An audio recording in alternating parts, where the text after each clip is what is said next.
Everybody, it's old Chaplain V. Today we're going to be looking at step number 1 of the 12-step spirituality program. We admitted that we were powerless over our addiction and that our lives had become unmanageable.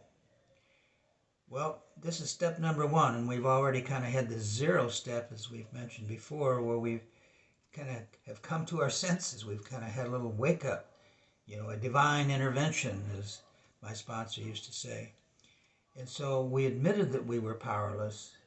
To admit something means you know it to be true from the bottom of our heart. For some reason, we seem to be skipping through life, from a view that we seem to have all the answers, but we don't know much about what the truth is really all about. We're all going to die. We're only here a short time on this earth. Why are we here? What's the purpose of life? Is there a God?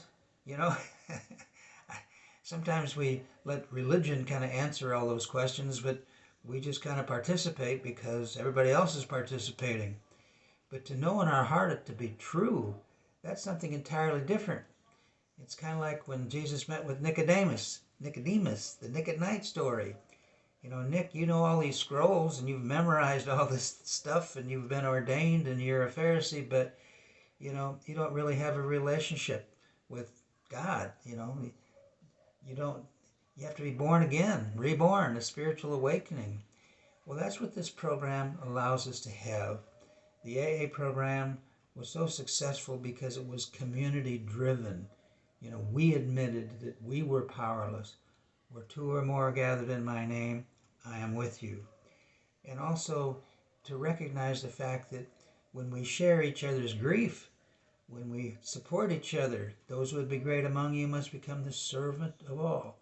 See, these are basic principles to start with, to understand that by ourselves we will self-destruct.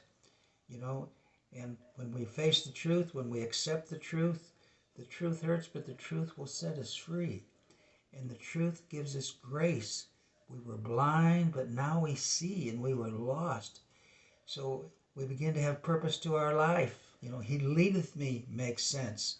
We begin to let go and let God guide us in our life. We begin to treat people better than they deserve.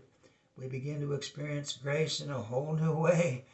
And so as we continue to work these steps and work our 12-step program, we truly can become the person that God would have us be and have joy and peace and purpose to our life.